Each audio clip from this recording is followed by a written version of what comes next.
এই যে ভাইটাকে ঘুমাতে দেখে আমার একটি গল্পের কথা মনে পড়ে গেল। আজকে আমি সেই গল্পটা আপনাদের কাছে শেয়ার করব। গল্পটা হলো এমন যে ওই সময়কার একজন অনেক বিশেষ ধনী ব্যক্তি এরকম লেকের পাশ থেকে হেঁটে যাচ্ছে। ঠিক ওই সময় এই ভাইটার মতো একজন ভাই ঘুমাচ্ছে। তো ভাইটাকে ঘুমাতে দেখে সেই লোকটি তো মানে নিয়মিত একটু রেগে গেল, কারণ ধনী ব্যক্তিদের একটা অভ্যাস, তারা বসে থাকতে পারে না, কাজ ছাড়া তারা কিছু বুঝতেছে না। তো ওই ভাইটা অলস মানে এইরকম একটা সময় পার করতেছে দেখে যখন ঘুমাচ্ছে দেখে সে রাগান্বিত হয়ে ভাইটাকে ঘুম থেকে ডেকে তুললো। ডেকে তুললে বলল, আপনি এই সময় কেন ঘুমাচ্ছেন? তো ভাইটি বলতেছে, তো আমি গতকাল রাতে অনেক মাছ ধরছি, আমি একজন জেলে।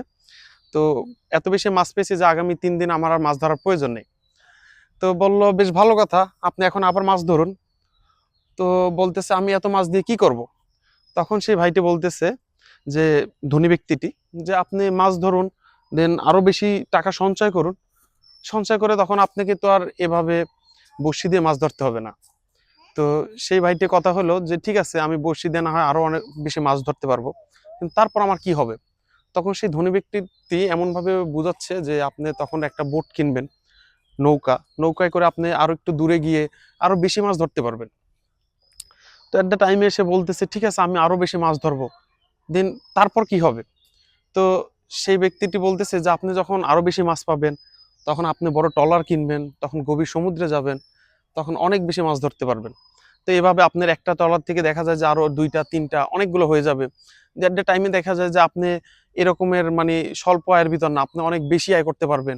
ঠিক আছে? এট দ্য লাস্টে যখন আপনার অনেক বেশি টাকা হবে, তখন আপনি অনেক বেশি বেশি খরচা করবেন, আপনি অনেক শান্তিতে থাকতে পারবেন। তো ভাই, আমি এতক্ষণ কি করতেছিলাম? আমি তখন লেগের পাশে আরামসে ঘুমাচ্ছি, শান্তিতে তো ছিলাম, আপনি কেন অযথা আমাকে টেনে তুললেন? তো এই গল্প থেকে আমরা কি বুঝতে পারলাম? যে আসলে মানুষের সবার স্বপ্ন বা সবার শান্তি বা সেটা একটা আসলে গণ্ডির ভিতর দেখলে হবে না। আগে যখন আমরা 2 টাকার চায়ে মানে একসাথে বসে একটা চায়ের টান দিতাম, যে একটা আনন্দ ফিল ভালোবাসা থাকতো, এখন কিন্তু আমরা 1000 টাকায় 5 স্টার রেস্টুরেন্টে গিয়ে সেই ভালো লাগাটা আর পাই না। এইটাই হচ্ছে আমার গল্পের মূল উদ্দেশ্য, যে আপনাদের প্রত্যেকের স্বপ্নটা আমরা দামি করে ফেলতেছি। এভাবে দামি না করে আমাদের স্বপ্ন ছোট্ট করে অল্পতে অনেক বেশি খুশি থাকি। এটাই আমার আপনাদের জন্য পরামর্শ থাকবে। ভালো থাকবেন সবাই। আসসালামু আলাইকুম।